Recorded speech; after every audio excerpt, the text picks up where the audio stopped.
За тэгээ өнөөдрийн миний хуваалцах гэж байгаа зүйл маань өмнөх хичээлийн маань өмнөх хуваалцаж ярьсан зүйлийн маань үргэлжлэл байгаа л да.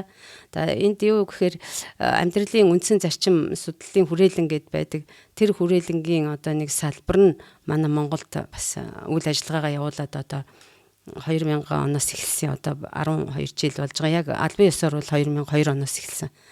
Би 10 жил тэнд ажиллаж байгаа. Эхлэхэд нь одоо хамт ажиллаж эхэлсэн. Тэгээд тэр зүйлийг сурж авсан зүйлээсээ бас мэдээж би 1994 онд эзэнд итгэсэн. Эзэнд итгэсэн хугацаа маань 94 он. Тэгэхээр би бол үндсэндээ нэлээд хэдэн жил 18 жилийнхээ нүрийг яг үзээд явж байгаа юм. Тэгээ энэ хугацаанд бас эзний надад заасан маш их зүйл байдаг л да. Амьдралаар маань дамжуулаад заасан. Бас олон сайхан одоо итгэгч ах дүүсээр дамжуулаад заасан. Гадаадын одоо илгээлтийн эзэд ажилчдаар дамжуулаад заасан. Тэр ч байтугай одоо ном материалаар хүртэл дамжуулаад заасан маш их зүйл байдгийн. Тэгээ тэр зүйлээсээ л би ер нь нийлүүлээд одоо хуваалцаж байгаа. Гэхдээ голлж авж байгаа зүйл маань бол тэр амьдралын үндсэн зарчим судлалын хүрээлэнгийн одоо гаргасан нэг амьдралын одоо нийтлэг тийм ямар ч улс үндэстний байх нь хамаагүй хүн төрлөخت нь л болж төрсөн бол нийтлэг дагаж мөрддөг нэг 7 зарчим байт юм аа гэж гаргаж ирсэн байдаг. Тэгээ дандаа Библиэс гарч ирсэн зүйлүүд. Тэгээ тэр 7 зарчмынхаа бүтээлийн зарчим гэдэг юм аа би өнгөрсөн удаагийн юм дээр хаалцсан байгаа. 7 зарчим байгаа. Бүтээлийн зарчим. За хүн бүтээлийн зарчим гэхээр хүн бурхнаар бүтээгдсэн гэж одоо өөрийгөө хүлээн зөвшөөрөх явдал бол маш их чухал байгаа юм. Би өөрийгөө бурхан намайг бүтээсэн миний эзэн нь би бүтээсэн эзнийхээ одоо тэр захиргаанд орно амьдрах ёстой. Тэр хайрыг би мэдэрж амьдрах ёстой. Би тэр бүтээсэн эзэнтэйгээ хайрын харилцаа холбоон дотор би явах ёстой юм а гэдгийг энэ зарчмыг үзснээр хүн ойлгож авдаг. Тэгээд өөрийгөө голох гэдэг юмнаас чөлөөлөгддөг байгаа. Хүн ер нь өөрийгөө голж явдаг л да. Тэгэхээр өөрийгөө голох гэдэг тэр зүйлээс чөлөөлөгд. Маш их том чөлөөлөлт байгаа энэ. Өөрийгөө голохгүй болно гэдэг маань. Өөрийгөө голохгүй байгаа хүн маань өрөөл бусдыг голохгүй хүлээж авдаг. Өөрийгөө голж байгаа хүн бол өрөөл бусдыг бас голдог, хүлээж авч чаддаггүй. За ийм харилцааны асуудал гардаг. За энэ зүйлийн талаар ярьсан. Хоёрдугаарх нь болохоор одоо өнөөдрийн миний яг одоо энэ цаг дээр ярих гэж байгаа удирдлагын зарчим гэж байна. Одоо сая баяраа одоо энд нэлээ бас ярьлаа шүү дээ тий удирдагч хүн одоо ямар байх ёстой юм бэ? Удирдагч хүнд байх 5 чанарын тухай ярьлаа тийм ээ. Тэгвэл энэ удирдлагын зарчим гэдэг маань яг бас энэ саяны хичээлтэй уялдаад ингээд цаашаага бас миний энэ хуваалцах гэж байгаа зүйл явж ийн л да. За тийм болохоор ер нь эзэн бол өөрөө тохиолдлын юм хийдэггүй. Баяраа хоёр ярьж энийг төлөвлөөгүй. Гэхдээ ямар ч байсан энд ингэж тохироо бүрдсэн. Энэ бол эзэн өөрөө цаанаас нь тохируулаад бүрдүүлсэн гэсэн үг л дээ. Эзэн өөрөө одоо тийм тохиолдол юм ерөөсө хийдэггүй. Их сонин гайхамшигтай сая баяраг ярьж хахад би сонссон чинь ер нь яг ингээл эзэн өөрөө л ингээл удирдаал энэ сургалтанд удирдагч гэдэг ямар чухал байр суурьтай удирдагч хүн ямар хариуцлагатай юм те удирдлагаа хүндлэн гэдэг нь хүнд хүндэлж дуулууртай одоо байна захирагдана гэдэг нь хүнд ямар их чухал юм бэ гэдгийг л бурхан бас та бид нарт өнөөдөр дахиад нэг сайн зааж сануулж өгөх гээд байгаа юм байна даа л гэж би ойлголоо. За тэгээд 3 дугаарт нь бол одоо юуны зарчим байгаа. Хариуцлагын зарчим байгаа. Энийг нөгөөдрийн одоо юун дээр цаг дээрээ яригдана. Тэгээд тэрний дараа нь болохоор зовлонгийн зарчим. Яагаад хүн зовлон бэрхшээл тохиолддог юм бэ гэдэг тэр бас амьдралд байдаг нэг зүйл байгаа. Энэ зарчмын юм байхаар одоо бурхан зөвшөөрсөн тийм зүйл байна. За тэгээд 5 дугаарт нь болохоор өмчлөлийн зарчим. Өмчлөл ямар учиртай юм бэ? Христ итгэдэг хүний хувьд өмчлөлийг бид нар юу гэж үзэх юм бэ? Тэгээд 6-ад эрх чөлөөний зарчим. Бид нар эрх чөлөөтэй, бид нар чөлөөлөгдсөн, бид нар эрх чөлөөтэй хүмүүс гэж ярьдаг шүү дээ, тий? Бурхан та нарыг чөлөөлнө гэж хэлэхэд бид нар ерөөсөө боол байгаагүй, хизээч боол байгаагүй гэд нөгөө юудэчүүд одоо Есүс рүү эсэргүүцчихсэн байдیں۔ Та нар үннийг мэдэж үнэн та нарыг чөлөөлнө гэж хэлсэн чинь бид нар ямар юмнаас чөлөөлөгдөх гээд байгаа юм бэ гэдэг тэр чөлөөлөгдөх ёстой гэдгийг ойлгож чадаагүй. Эрх чөлөөний зарчим гэж байна. 7 дугаарт нь амжилтын зарчим, ололт амжилтын зарчим. Ийм 7 зарчмын талаар бид нар ярих юм байна. Тэгээд цуврал хичээлүүд ингээ явж байгаа. Тэгвэл хичээл гэхэд одоо бас би энийг хичээл гэхэж хаашаа ямар ч байсан би өөрийнхөө сурсан юмыг л та бүхэнтэй л амьдралаараа ингээ туулаад ирсэн юм аа хуваалцаад байгаа юм л да. Тэгээ яг одоо миний туршлагаас сайн ч юм байгаа, алдсан ч юм зөндөө байгаа шүү дээ.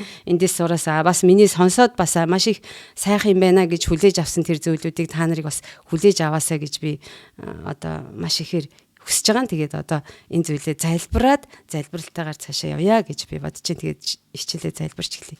За эзэн минь Хайртай аав минь танд баярлалаа. Та агуу гайхамшигтай хайр инрэл нэгүслээрээ өнөөдөр бидрийг энд цуглуулж өгсөнд баярлалаа.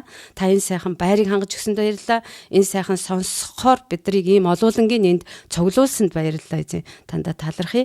Та ариун сүнснийхээ оршихуйг дүүрэн байлгаарай. Таны ариун сүнс бидний зүрх сэтгэлийг удирд холтгой. Эзэн Есүсийн нэрээр залбирлаа.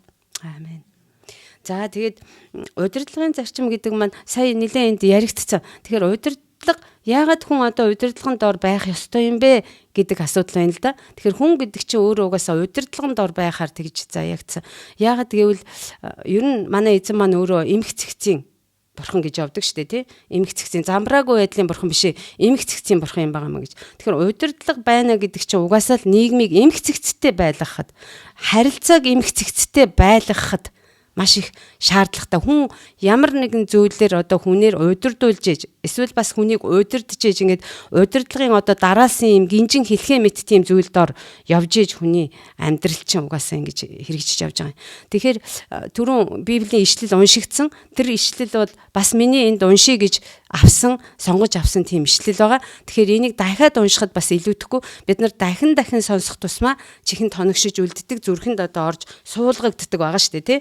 Тэгэхээр удирдлагын талаар хамгийн одоо чухал хэлчихсэн зүйл маань тэр Ором номын 13 дугаар бүлгийн 1-ээс 3-ыг баяраа уншсан. Би 1-ээс 7 дотор нь авж байгаа. За тэгвэл тэрэн дотроос зүгээр сонгож аваад одоо яг унших гэж байгаа ишлэл нь дээд эрх мэдлүүдэд хүн бүхэн захирагд. Учир нь Бурханаас тогтоогдсноос өөр эрх мэдэл гэж байхгүй гэж байна. Дээд эрх мэдлүүдэд захирагд. Учир нь Бурханаас тогтоогдсноос өөр эрх мэдэл гэж байхгүй гэж хэлсэн байгаа. Тэгэхээр эрх мэдэл буюу одоо удирдлага гэж бидний яриад байгаа тэр одоо нэгнийг хэн тохон томилдог юм бэ гэвэл Бурхан тохон томилж байгаа. Тэгээ энэ дээр яг хуу зарим талаас нэг ийм асуулт гарч ирдэг л дээ. Гэхдээ тэгээд одоо энэ одоо буруу зөрүү юм хийгээд байгаа харгас хэрцгий тийм ээ. Одоо засаг төргээл ингэх чинь заримдаа харгас засгийн газар гараад ирдэг штеп. Харгасалдаг. Ийм удирдлагыг чинь тэгээд одоо Бурхан бас томилчдаг юм уу? Тохон томилоод тавьчт юм уу гэсэн асуулт гарч ирдэг.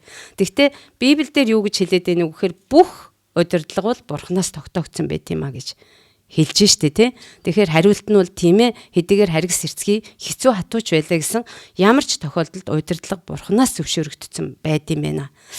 Тэнд цаана зориг байгаа. Тэгэхээр энд өөрөө эзэн юу гэд хэлсэн гэхээр одоо захирагд гэд хэлсэн байна. Тэр эрх мэдлүүдэд та нар захирагд. Тэнд Христ итгэдэг хүн байна уу? Христэд итгэдэггүй хүн байна уу? Сайн хүн байна уу? Муу хүн байна уу гэдгээс хамаарахгүй гэж байна. Ямар ч л байсан тухайн цаг мөчид удирдлага гэл миний дээр нэг хүн тавигдсан л байгаа бол тэр хүнд захирагд гэдэг тийм зүйлийг шууд Бурхан одоо өөрөө үгээрээ тушаал маягаар ингэж өгсөн байгаа. Тэгэхээр эндээс бид нар юу харж авах вэ гэхээр бүх удирдлага Бурханаас зөвшөөрөлтөөр байдаг юм байна. Тэгээд тэнд би захирагдах ёстой юм байна. Би дуулууртай дагах ёстой юм байна. Хэлсэн үгийг захирагдана гэдэг маань үндсэндээ эрх мэдэлд орно байна гэсэн үг. Мөн одоо хэлсэн үгийн дуулууртай дагнаа биелүүлнэ гэсэн үг шүү дээ. Хэлсэн үгийн дуулууртай биелүүлнэ гэсэн үг. Тэгээ ийм байх ёстой юм байна. Тэгэхээр энэ нь юу гэсэн үг вэ гэвэл хүн ер нь одоо хин нэгнээр удирдуулж явах зохистой тийм нэг юм байна. Удирдуулж явах ёстой юм байна. Өөрөө удирдах ялдамдаа бас дахиад цаашаага өөрөө бас удирдах явдаг. Хэн нэгнийг би бас удирдаад дагуулж идэг. Тэгээ удирдлага маань өөрөө 4 төрлийн одоо удирдлагын бүтэц байна гэж ингэж үзэж байна л да. Нэгдүгээрт одоо засаг төр гэж байна. Засаг төр маань бол одоо биднэрт би ямар үндэстэн байгаа тий. Би одоо жишээ нь Монголын иргэн Монголдо байж хат бол Монголын засаг төрийн одоо засаг захиргааны удирдлагын дор тэндээс гарсан хууль журам дүрмийг би хэрэгжүүлж амьдрах учиртай. Энэ Англи улсад одоо та бүхэн маань Англи улсад амьдарч байгаа юм чинь нэгэн талын усын уул ёсын дагаа гэж үг байдаг юм чинь энд байгаа хууль дүрмийг та нар дагаж мөрдөх учиртай. Тийм ээ? Хаана амьдарч гин тэр газараа ямар удирдлага. Тэгэхээр засаг захиргаа засаг төр гэдэг нэг удирдлагын бүтэц байгаа юм байна. За тэгээд гэр бүл гэж одоо байна. Гэр бүл дотор өрхийн тэргүүн. Хинийх гэдэг айл байгаад байгаа тэр айлч. Өрхийн тэргүүн. Манайхан Монголд ер нь ямар ч үндэстэнд байлаа гэсэн эр хүнээрээ өрх гэр нэрлэгдэж явдаг. Үр хүүхэд нь эцгээрээ овоглогдож явдаг. Эн чи юу гэсэн үг вэ гэвэл угаасаа бурхнаас хүнийг эр эмээр нь бүтээж өгтөө эрэгтэй хүнийг эрэгтэйд нь зориулж бүтээж өгöd эрэгтэй хүнийг хариуцлага чи үүрж ав. Чи амьдралыг хариуцна, чи энэ хүнийг удирдах авч явна, чи энэ хүнийг халамжлана, чи энэ хүнийг хамгаална, чи энэ хүнийг хайрлна. Энэ хоёр та хоёрын дундаас төрсөн үр хүүхдээ чи одоо түрүү удирдагчийн үүргийн тухай ярьлаа шүү дээ, тий? Хамгаалдаг, халамжилж хайрладаг, чиглүүлдэг, зааж сургадаг тийм одоо үүрэг хариуцлагыг онооч гэсэн баг.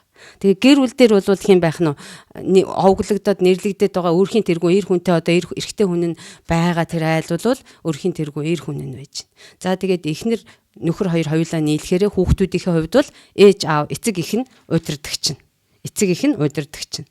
Хүүхдүүд эцэг эхийнхээ үгийг дуулууртаа дагах ёстой. Энэ Эфес номын 6 дугаар бүлэг дээр хүүхдүүдийг бүр Эфес дээр байгаа, Колосо дээр байгаа хүүхдүүдээ эцэг эхийнхээ үгийг дуулууртаа захираг тэгээд бас хэлсэн байгаа. Эцэг эхийгээ хүнддэг гэдээ хэлсэн байгаа. Хүнддэг гэдэг үгээр хэлсэн.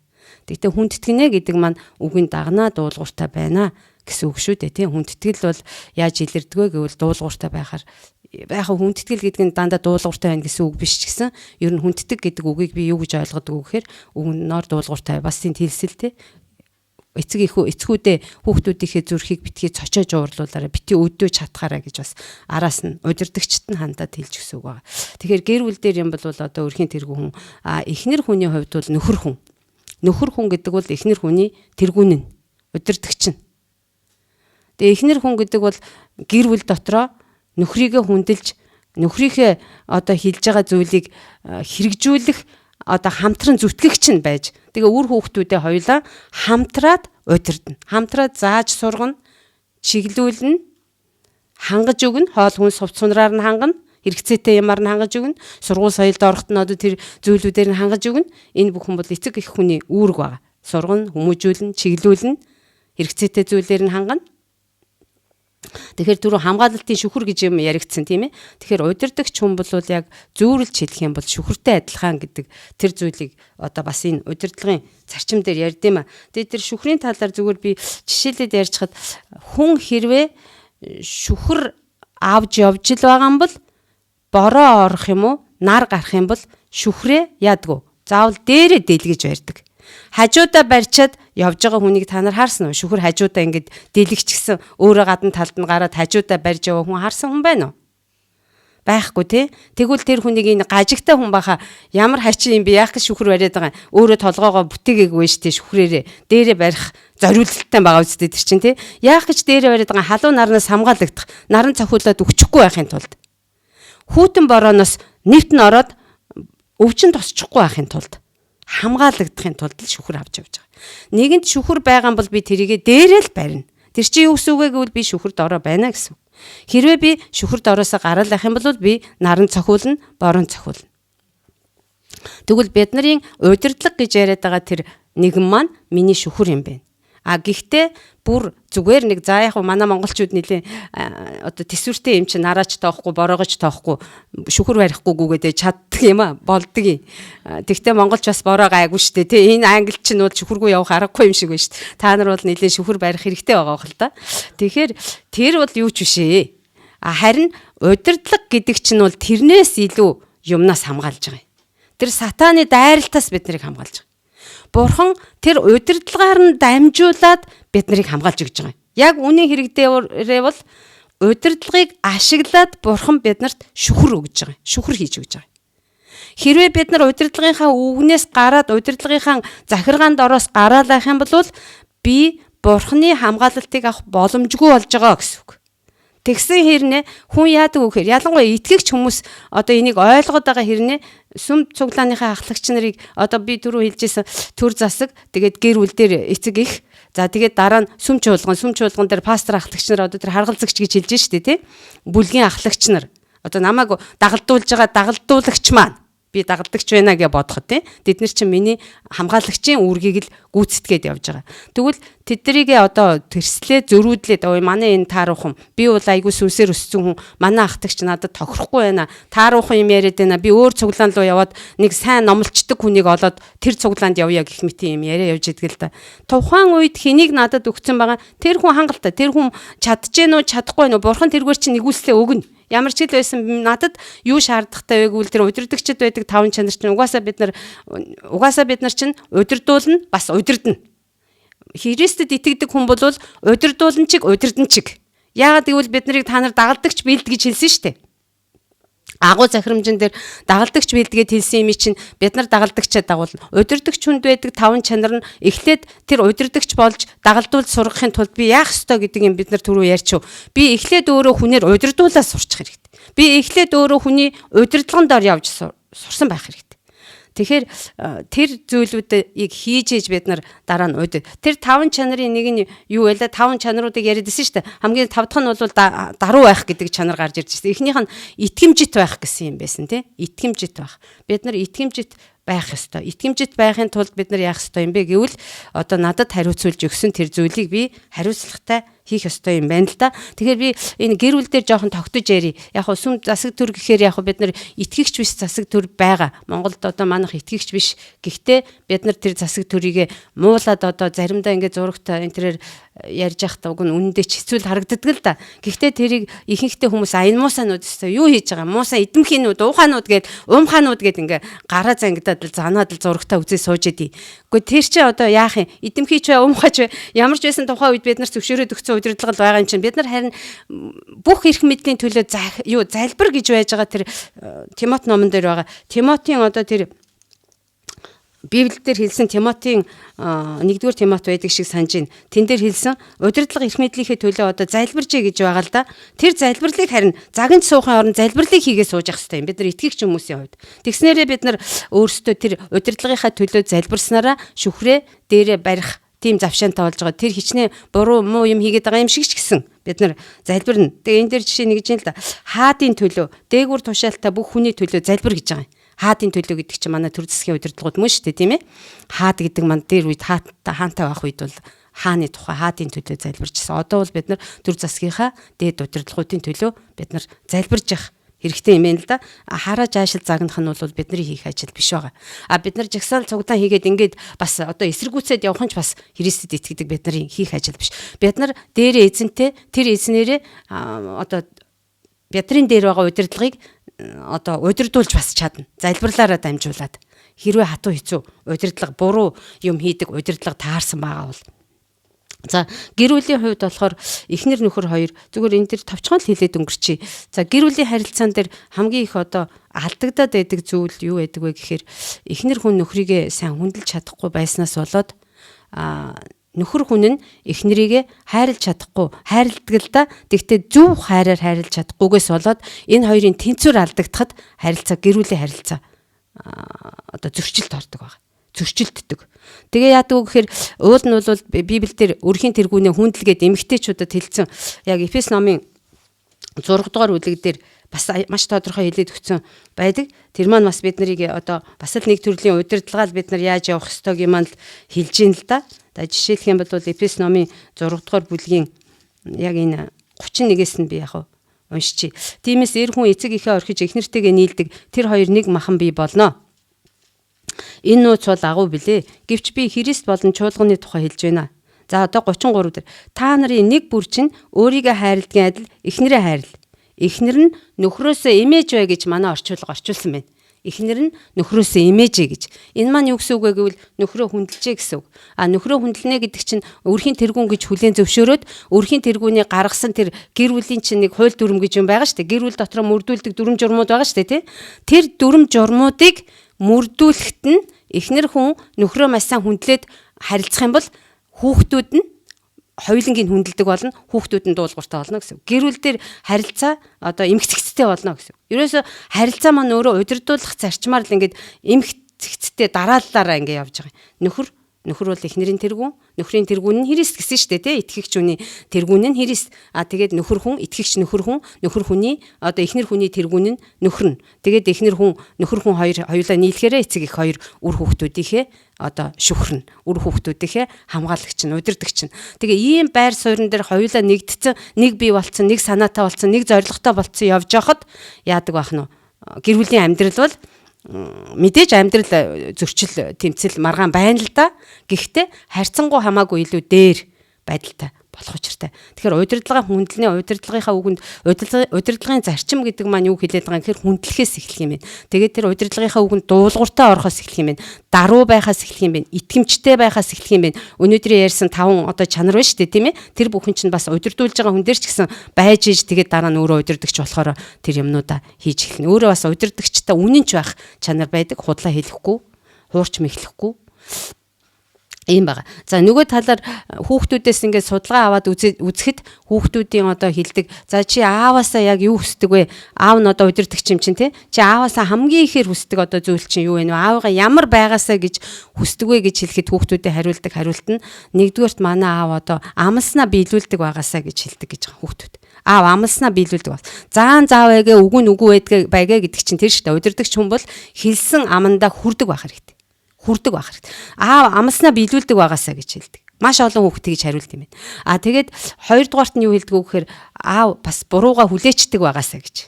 Бурууга хүлээдэггүй. Эцэг их яадаг вэ гэхээр айгу томроод бурууга хүлээх дурггүй. Яагаад гэвэл тэр чинь яаж байгаа юм гэхээр би мууга үзүүлж одоо харуулчих юм бол намайг сул талтай юм байна гэд мэдчих юм бол энэ хүн надаар удирдуулахгүй байж магадгүй гэдэг айдас байдаг хүнд. Айдаг. Тэгээд нууцалдаг тэрийг. Бууж өгмөөргүй байдаг. Бүр бурууга мэдээд байсан ч гэсэн гүрийгээ зүтгээд байдаг. Ингээд миний зөв байхгүй юу гэд ингээ гүрийгээд байдаг. Тэгвэл хүүхдүүд юу хүсэж байдаг вэ гэвэл бурууга хүлээчдэг байгаасаа уучлахгүй. Хэрвээ тэр даруй чанар. Хүн харин бурууга хүлээснийх нь төлөө илүү хүндлээд тэр удирдагчийг хүндэлж илүү хүндлэлээр захирагддаг байна. Хүн захирна гэдэг чинь түрүү хэлсэн шүү дээ тий. Захирагдана гэдэг нь одоо хүчээр нэг нь одоо дарангуулаад захирна гэсэн үг биш. Нөгөөх нь айсандаа болоод захирагдана гэсэн үг биш. Хүндлээд эмээгээд маш гайхамшигтай хүндэлдэг хүнийхээ дэргэд хүн эвгүй үг дуурхаас ч айдагтай адилхан удирдагчаа бид нар тэгжил одоо уг нь хүндлэх ёстой. Тэгэх юм бол бид нарт яадаг байх нь бурхнаас нэгүсэл ирдэг байгаа. Тэгэхээр бурхан юу гэж хэлсэн бэ гэвэл Еврей номон дээр хэлсэн 12 дугаар бүлэг дээр итгэлгүйгээр таалагдана гэдэг нь боломжгүй юм а гэж хэлсэн. Хүн итгэлгүйгээр таалагдана гэдэг нь боломжгүй. Би эндээс бүр цаг юу яхахын тулд эндээс уншчихъя. Бурхан уруу ирж байгаа хүн тэр байдаг гэдэгт болон өөрийг нь хайгч хүмүүст шагнагч нь болдог гэдэгт итгэх ёстой гэж хэлсэн. Итгэх ёстой. Тэгэхээр бурхан удирдлагынхаа үгэнд ороо, дуулууртай бай. Би удирдлагаар чинь дамжуулаад чамд хангалт, хамгаалалт тэр бүхний чинь чиглүүлэлтийг чи өгөх гээд байна. Чи удирдлагынхаа шүхэр дор нь явж явах юм бол хамгаалтын дор нь гарчихгүй явж явах юм бол чи надаас нэгүслийг авах болно. Чи удирдлагаар чинь дамжуулаад би чамайг өрөөх гээд байгаа юм. Тэгээ би түрүү ярьж байгаа тэрийг ярьсан гэхээр манай итгэгчид яадаг вэ гэхээр залбираад тэгээд одоо маш их залбирдаг. Би тэгж залбираад ингэж залбираад ингэж миний залбирал бүтэхгүй байна гэсэн мэрсэрдийн итгэгчид байдیں۔ Би зөндөө гуйлаа бурхнаас ерөөсө бүтэхгүй байна. Яагаад миний залбирал хариулагдахгүй байна вэ гэж. Тэгээ яаж юм гэхээр удирдлагаасаа шүхрээсээ гараад шүхэр дороо ороогүй тэрсэлцэн тэгсэн хэрнээ миний залбирал эзэнт бурханд хүрнэ гэж гордож явах юм бол тэр бол цаг алдсан хэрэг болж байгаа. Би удирдлагынхаа дор яваагүй ээжээж удирдлагаасаа гарчаад тэгээд сүрхий бурхантай харилцах гээд удирдлагаар минь дамжуулж л надад юм өгөгдөн шүү гэдэг ямиг бид нар ойлгож байгаа хэрэгтэй. За энэ дээр сүм чуулган орно. Сүм чуулган дээр бид нар ахлагч харгалзагч нарынхаа үгийг дуулууртаа дагах хэрэгтэй, хэрэгжүүлэх хэрэгтэй. Тэгээд түрүүн тэр нэг ишлэл бас миний унших гэж авсан ишлэл байгаа. Еврей номын 13 дугаар бүлгийн 17 дугаар ишлэл. Тэд нар та нарын санаа алдалгүйгээр надад ажлыг чи хийгээ гэж хэлсэн. Яагаад бид нар сүм чуулганы удирдагч нарыг санаа алдуулдаг вэ гэвэл дуулуургүй тэрсэлсэн байдал гаргадаг учраас. Захирагддаггүй учраас удирдагч хүн санаа алдаж хийх болдог. Дарамт болж тэр ачаалал болж тэрнэ. Гэр бүл дээр ч гэсэн ялгаагүй шүү дээ. Өөр хүүхэд үгэнд орохгүй эхнэр олигтой биш байвал нөхөр хүн санаа алдна. Хүүхдүүд тиймхэн байвал эхнэр хүн санаа алдна. Санаа алдахаас өөр арга байхгүй. Яагаад гэвэл тэр чинь тэрслэл гэдэг чинь өөрөө аюултай юм байж байгаа. Тэрслэл гэдэг юм нь өөрөө аюултай. Бурхан тэрслэлийг шүтэн шүтгэхтэй адил гэж үзсэн. Тэрслэнэ гэдэг чинь шүтэн шүтгэхтэй адилхан шүү гэж хэлсэн. Самуэль номын одоо хуучин гэрээний 1-р Самуэль номон дээр одоо тэрслэх нь ид шидийн нүгэл гэд хэлсэн байгаа. Тэр хэсгийг хэдүүлээ нэг хараадах юм. 1-р за энэ яг гаднахыг харна гэж байна. 1-р Самуэлийн 26-гийн 8-аас 8-аас хойш байна л да. Тэгээд энд юу гэж хэлсэн гэхээр энэ тэрний өмнөх нь 26 биш 15 дээр байгаа. 15 дээрээс нэг хараадах хэдүүлээ. 1-р Самуэлийн 15-ын Саул одоо Самуэлийн үгэнд оролгүйгээр Самуэль гэдэг маань Бурхны одоо Саулд өгсөн удирдагч нь байж байгаа шүү дээ. Тэгээд Саул өөрөө хаан байсан. Юдэчүүдийн хаан нь байсан. Анхны хаан байсан. Тэгсэн хэрнээ тэр үед Самуэль гэж одоо хүний удирдлаганд ор хэдийн хаан хүн байсан ч гэсэн сүнсний талаасаа Самуэлаар зөвлүүлээд Самуэлийн одоо үгийн дагуу явдаг байсан байгаа. Тэгтэл нэг удаа яатсан гэхээр Самуэлийг хүлээлгүй өөрөө шатаал тахилаа өргөцсөн байгаа. Шатаал тахилыг бол уг нь Самуэль өргөх ёстой. Гэтэл хавчигдаад хоёр талаас хавчигдаад дэвдэхтэй итгэлгүй загнасан. Яагаад гэвэл хүлээх ёстой байсан байгаа. Тэгээ хүлээг өргөцсөн чинь энэгээр дамжуулаад Самуэлийн үгээр одоо эзэн хэлж ийн л да эзний үг. Эзний дуу хоолойг дуулууртаа дагах нь эзэнт шатаал тахил өргөлүүдийг өргөж баярлуулахаас илүү босуу. Харагтун дуулууртаа дагах нь тахил өргөхөөс илүү, сонсож дагах нь хуцын өөхнөөс илүү. Учир нь тэрслэх нь ид шидийн нүгэл адил, захирагдахгүй байх нь гин ба шүтээнд мөргөхтэй адил үлээ. Чи эзний үгээс татгалцсан тул эзэн бас чамайг хаан байлгахаас татгалцлаа гэж хариулсан. Тэгэхээр эзэн хинээр дамжуулаад дуулууртай чанарыг Саулд өгсөн бэ гэвэл Самуэлийн үгэнд л орох ёстой байсан. Самуэль үг хэлсэн байгаа шүү дээ тэр чинь. Тэгээ Самуэлийн үгэнд орохгүй байгаа нь Бурхны үгэнд орохгүй байгаатай адилхан. Бурхан чамд ингэж хэлж байна гэж Самуэль хэлсэн байхад тэр үгэнд ороогүй. Тэгэхээр тэрслэл болсон. Тэрслэл гэдэг бол ерөөсөө Бурхны одоо дургуг хүргэдэг. Нөгөө бардамлын чинь одоо гол юу? Даруй зангийн эсрэг чанар нь бардамнал гэсэн шүү дээ. Тэгэхээр эзэн бардам хүнийг өргөдөг, даруй хүнийг өргөдөг, бардам хүнийг дардаг гэсэн. Эзэн даруй хүнд нэгүслээ өгдөг гэж хэлсэн баг. Тэгэхээр үгэнд ордуулгуртай байж байна гэдэг маань одоо даруй байгаагийн шинж байх нь л да. Тэгээ энэ дээр зүгээр би өөрийнхөө амьдралаас нэг жишээ ярихад яг хоо энэ жишээнүүдийг уншаад ингээд хараад байхад Библийн одоо хуучин шинэ 2 гэрээ маань угаасаа тэр чигээрэл жишээ баримт байгаа шүү дээ. Амьдралын жишээ баримт байгаа. Тэр чинь амьдралын түүх. Угаасаа Библи гэдэг маань өөрөө амьдралын түүх, болсон явдлын түүх байгаа. Тэгээ тэн дээрээс маш олон сайхан энэ удирдлагадаа дуулууртаа захирагдчихсэн хүмүүсийн ямар их сайхан одоо үр дүнд хүрж амжилтанд хүрсэн тийм одоо жишээнүүд зөндөө байдаг. Маш олон байгаа шүү дээ. Жишээлх юм бол Давид хаан байж байна. Давид хаан Саул хаан нь байсан. Өөрөө одоо Саулын зэвсэг баригчаар нь ажиллаж исэн хөгжимдөж одоо тэр муу сүнсний эрхшээл давтагдахаас нь хамгаалдаг тийм хүн байсан байгаа шүү дээ залуу байхдаа. Тэгээд хүргэн нь болсон. Саул үндсэндээ бол түүний 2 давхар удирдагчнээс нэгдүгürt хаан нь байсан. Хаан нь байсан учраас засаг төрийн хувьд одоо удирдагч нь засаг захиргааны хувьд болж байна тий. Хоёрдугаарт хүргэн нь байсан учраас хадам эцэг гэдэг талаасаа бас одоо нэг төрлийн зөвлөгөөнд орно байвал зохих тийм удирдлага хүн нь байжсэн. Гэтэл гэж хөөдөг та нар тэр түүхийг уншсан байгаа бах тий. Хуучин гэрэн дээр бүр өстө одоо бүр уул хадаар тэнүүлээ төөрхий миний нулимсыг тулмандаа хийгээч гэж Давид хаан уйлсан байдаг. Бурхан минь ээ миний нулимсыг та тулмандаа хийгээч. Тэд бүгд танд химжигдсэн байгаа штэ. Бурхан минь авраач. Бурхан минь хурдлаач. Бурхан минь туслаач гэж орилж исэн. Яагаад тэгжсэн бэ гэвэл удирдагч нь өөрийг алах гээд жад бариад даридсэн. Алах гээд зэвсэг бариад бүр говь цөлөөр хүртэл тэнээд хөөгөөд бүр элдээд яваад байсан. Тэг ямар сайнда нохоо бөөс хөөхин чи та юу гэж та өчүүхэн намайг хаан эзэн биндээ та нохоо бөөсний араас явж байгаа юм нохоо бөөс шиг намайг гэсэн баг утгатай хэлсэн шиг байгаа. Юунд ингэж намайг хөөгöd байгаа юм бэ? Би танд ямар ч хортой муу юм хийгээгүй. Тэгээд Давидыг нэг удаа 2 ч удаа бурхан гарт нь өгсөн байгаа шүү дээ Давидд. Хадны агууд нуугдчаад ам хоргодох гээд нуугдж яхад нь агуу дотор ороод бизнесээ сууж яхад нь нэг зэвсэг баригч нь Давидын нэг туслах нь одоо өстө бурхан таны гарт таны дайсныг өглөө одоо надад алхахыг зөвшөөрөөч гэж хэлсэн. Тэгэхэд үгүй гэд хормоог нь ногтлоод авсан баг. Сэмхээ очиод хормоог нь ногтлож авсан. Тэгээд хормоог нь ногтлож авсныхаа төлөө гимшижсэн. Бурхан минь таны тосолсон хүний хормойд би хүрчлээ. Хормоо гэдэг бол Израиль хүний хувьд бол Евдэ хүний хувьд бол маш хүндэтгэлтэй хэсэг нь байд юм л да. Тэр хормоо, хувцсны хормоо. Тэгээ би тэр хормоонд нь хүрчлээ штэ гэж гэмсэн. Юу аминд нь хүрэхтэй маань. Тэгээд дараа нь бүр сүүл дахиад бас нэг удаа шөнө очоод бүр жадын дэрэгдээс нь авдаг штэ. Жадлахад бүр бэлэн байсан. Гүн нойронд бурхан оруулаад гүн нойронд унтчихад боломж олгож байгаа юм шиг тийм нөхцөл бүрэлдэж байгаа. Гэхдээ энд бурханы сорилт бас явж байгаа. Давидыг яаж хандах нь үү гэдэг сорилт. Тэгэхэд Давид бурханы тосолсон хүний эсрэг би гар далайх нь зогсгүй гэж хэлсэн. Өөрийн хүүгэд алах гээд байгаа дайсан шүү дээ. Тэгээ энд бол маш том сургамжтай сайхан жишээ. Яагаад Бурхан Давид хааныг миний зүрх сэтгэлийн дагуу хүн Исийн хүү Давидыг би оллоо гэж хэлсэн юм бэ? Үүс номын 13 дугаар бүлэг дээр хэлсэн. Бурханы миний зүрх сэтгэлийн дагуу хүн Исийн хүү Давидыг би оллоо гэж. Бурхан яг л тийм зүрх сэтгэлтэй хүнийг хайдаг. Тийм зүрх сэтгэлтэй хүнийг л хайдаг. Тийм зүрх сэтгэлтэй удирдагчийг хайдаг баг. Тэгээд Давид 2 дахь Израилийн хаанаар тослогдож, томилогдчихсэн баг. Өөрөө гараараа алаагүй Саулыг. Энэ маш сайхан том жишээ байгаа юм биднэрт.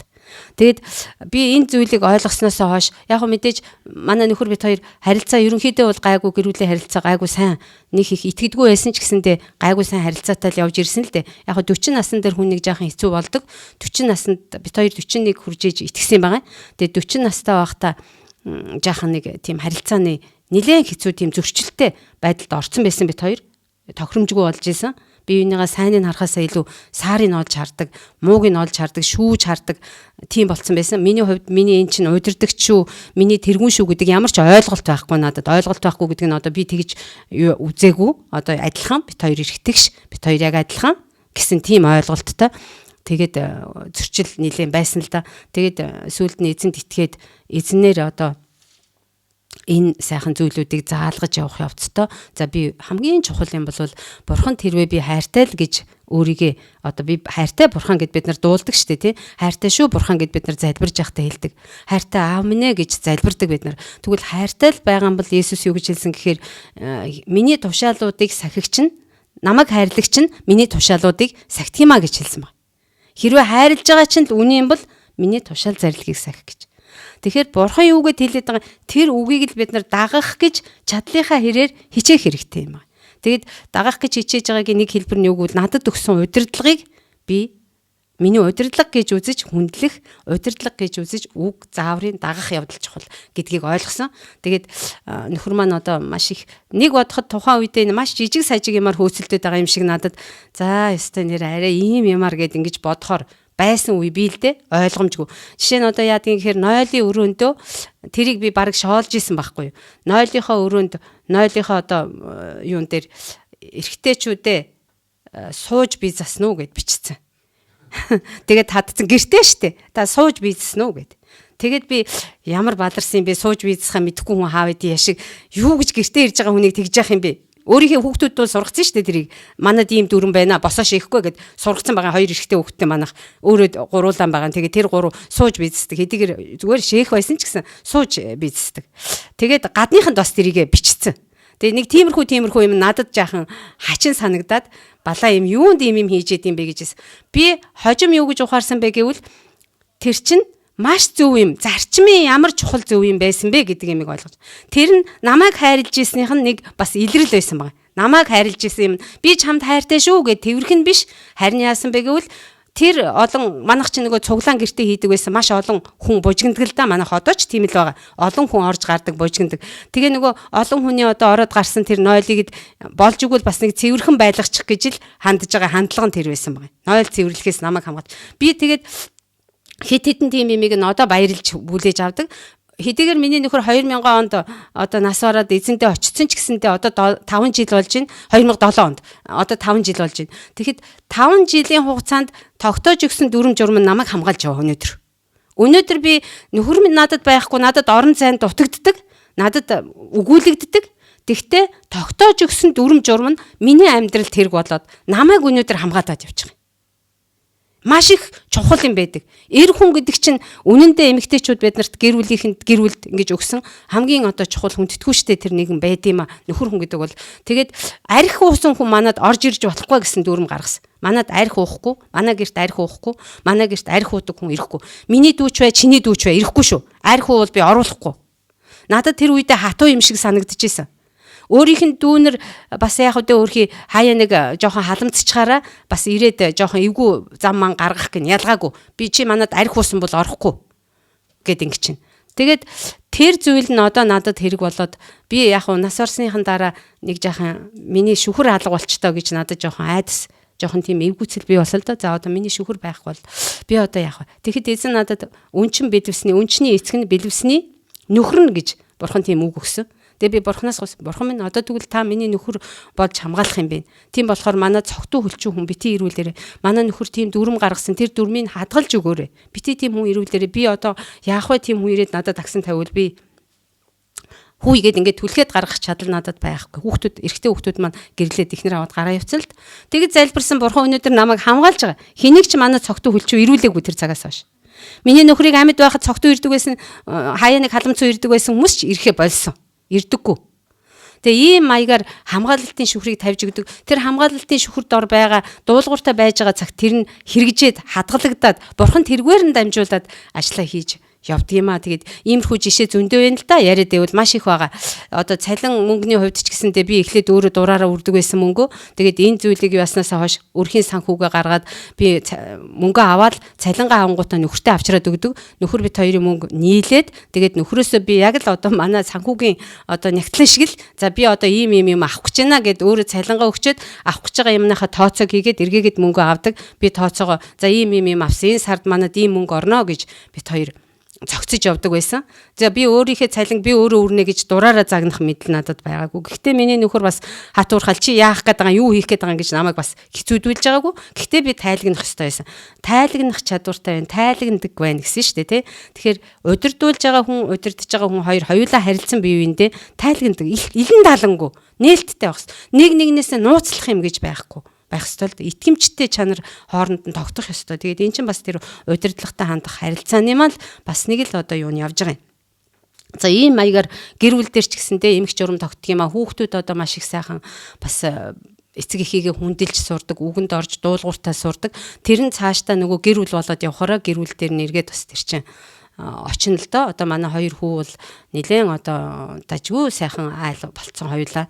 Маш их зэгцтэй эмхтэй одоо зүв зүйтэй ингээ явдаг. Би одоо баяраа янжаа хоёрыг харж байна. Манай хүүхдүүдийн хоёр маань маш сайн сургах гэж хичээж байгаа. Маш их зааж байгаа. Хүүхэд гэдэг амьтан чинь бурхан хэлсэн шүү дээ. Хүүхдийн зүрхэнд мунхаглал уяатаа түүнийг саваадах хэрэгтэй гэдэг. Би яг утгаар нь ярьж байгаа шүү. Саваанаас одоо сахилгажуулалтаас бити хүүхдээ холдуул гэж хэлсэн байдаг.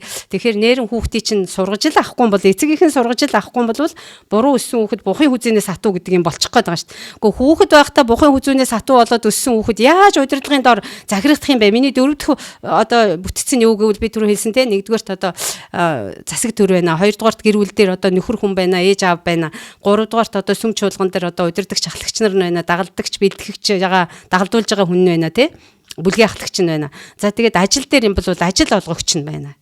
Манайхан дарга гэж хэлдэг байсан. Одоо бол босс гэж хэлж байгаа. Ажил олгогч гэж хэлж байгаа тий. Тэр хүн чинь бас надад ажил олгож байгаа. Намайг мөнгөөр хангаж байгаа юм чи би тэр хүнд бас л үнэн ч ажиллах ёстой шүү дээ тий. Тэр 5 чанарыг би бас хэрэгжүүлэх ёстой. Тэгжээж бага юмд итгэмжтэй байвал би өөрөө нэгэн өдөр удирдахч болно. Бас нэг хэсэг хүнийг би удирдаад авч явна.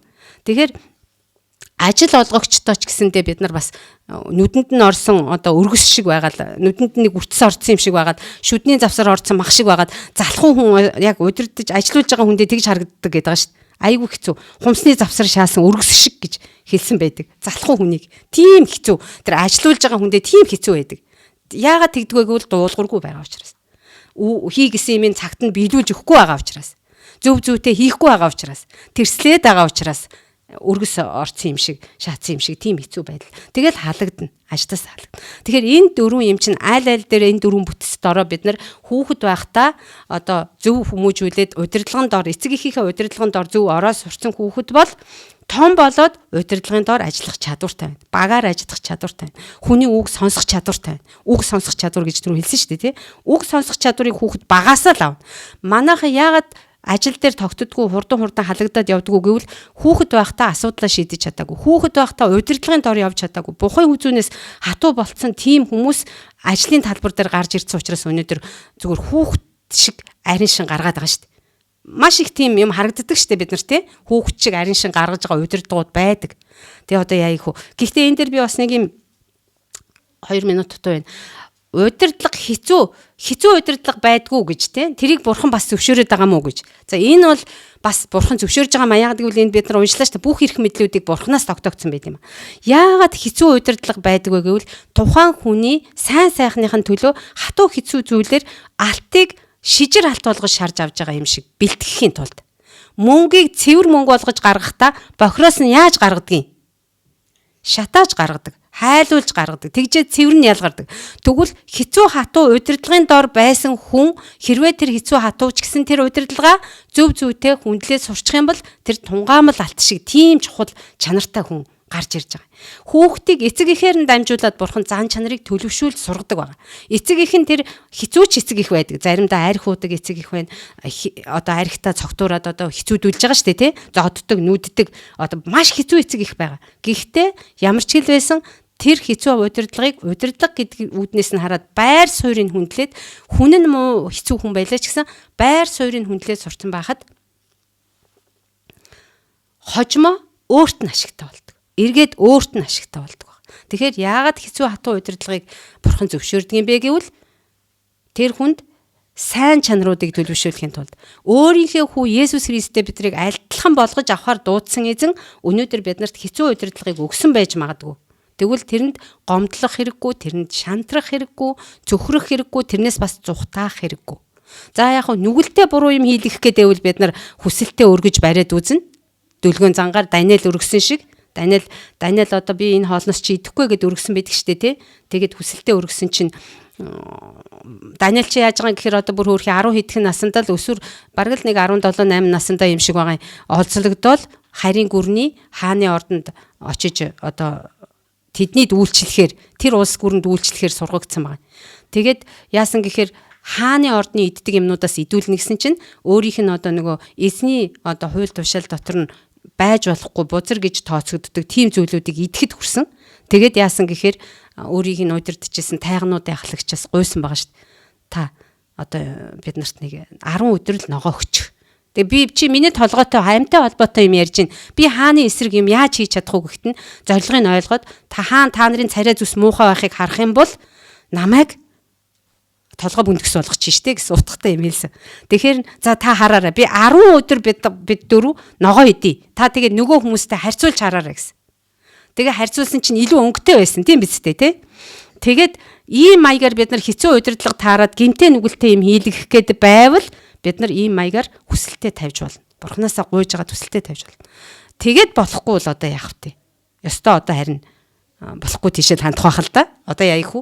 Хортой юм хийлгэх гэдэвэл эзний үгнээс гажууд юм хийлгэх гэдэвэл гэхдээ эцэг эхийн хувьд бол эзний үгнээс нэх гажууд юм цуглаандаа бити яв гэж шаарддаг эцэг их байдیں۔ Тэгээд тэрийг эзний үгнээс гажууд юм хийлгэж байна. Библи бити унш гэж шаарддаг эцэг байдаг л да. Дургу нөгөө итгэгч биш эцэг их нь. Тэгэхэд тэрийг энэ эзний үгнээс гажууд юм байна гэж тэрслэхийн хэрэггүй. Би эцэг эхийнхээ мэдэлд ор байгаа бол бурхнаасаа сайн гуугаад хүсэлтэд тавьж болно саяных шиг. Сайн нэг хэсэг үгэнд нь ороод явахгүй байж ах хугацаанд маш их үр дүнгээ харуулад гэрэл гэгээтэй байж чадах юм бол эцэг эх чинь бурхан эцэг эхээр чинь хааны зүрх сэтгэлч гэсэн бурханы мутар татгаастай байгаа усны урсгал мэт байдаг түүнийг бурхан хаашин дуртай зүг рүүгээ залдаг гэсэн шүү дээ. Тэгвэл удирдлага буруу байхад удирдлагыг бурхан залах чадвартай бурхан дээр нь байгаа. Тийм болохоор бид нар удирдлага муу байна гэж удирдлагатаа бурууг өгж муу хэлэх хэрэггүй. Бид нар залбирлаараа дамжуулаад тэр хүний зүрх сэтгэлийг зөөллөөд бид нар тэргээр нь дамжуулаад бид нар ивэл эрүүл нэгүслийг авах боломжтой байна. Тэгэхээр бид нарт яадаг байх нь удирдлагын хүн болгон удирдлагын эрх мэдэлд ор байх ёстой юм байна. А тэгвэл тэр удирдлагын эрх мэдэлд ор байхад тэр удирдлага нь дөрвөн төрлийн бүтэц байд юм байна. Нэгдүгээрт одоо төр засаг байна. Хоёрдугаарт гэр бүл байна. Гэр бүл дээр эцэг их нөхөр хүн, за гуравдугаарт нь сүм чуулган байна, ахлагч удирдагч нар байна, дөрөвдүгээрт нь ажил олгогч байна, тийм ээ? Ажил олгож байгаа, цалин хөлсөж байгаа, ажилуулж байгаа тэр хүн. Ийм дөрвөн төрлийн бүтэц байд юм байна. Энэ бүтэцд ор ямар нэгэн байдлаар хүн орж явд юм байна. А энэ дөрвөн бүтэц чинь биднэрт юу хийж өгдөг шүхэр нэмбэ гэвэл биднэрт хамгаалалтыг өгдөг, муу юмнаас хамгаалдаг, буруу зүйл хийхээс нь хамгаалж байгаа, зөв зүйл рүү чиглүүлж өгж байгаа юм. Тэгээд бид нарыг хангаж өгж байгаа юм. Ажил олгогч чинь цалин олгоод бид нарыг хангаж байгаа юм байгаа үстэй тий. Эцэг их хувцлаад хооллоод хангаж байгаа. Төр засагч чинь биднэрт бас боломж олгож байгаа. Энэ маягаар сүм чуулган чинь биднэрт сүмсний хоолыг өгдөг. Бас зохицуулж өгөж, бас зарим тусламж авах хүмүүст нь бас материалын тусламжийг ч үзүүлдэг байгаа. Ялангуяа сүмсний хоолоор нь хангаж өгдөг. Зөв зүйтэй байдал дотор нь заалж өгдөг. Энэ шүхрийг бид нар бурханаас өгсөн шүхэр дороо явж авах ёстой юм байна. Тэхийн тулд бид нар үгэнд нь дуулууртай захирагдаж байх ёстой юм байна.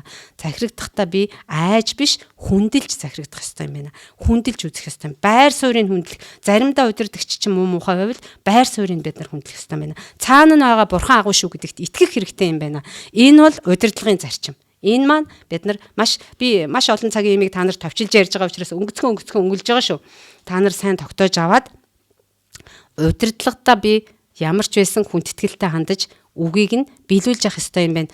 Хүлээж дуулууртай даган биелүүлэх ёстой юм байна гэдэг юм тал үл дээр ямар ч байсан юм дэс. За энэ бол Бурхны хэлж байгаа үг юм байгаа шүү. Би зохиож яриаггүй. Бурхан өөрөө үгэн дээр хэлсэн. Хүүхдүүдээ та нар эцэг эхийгээ хүндэл. Тэгвэл та нарт уртнаас өгнө гэд хэлсэн. Түрүүн 2 3 ишлэл уншигдлаа штэ тий.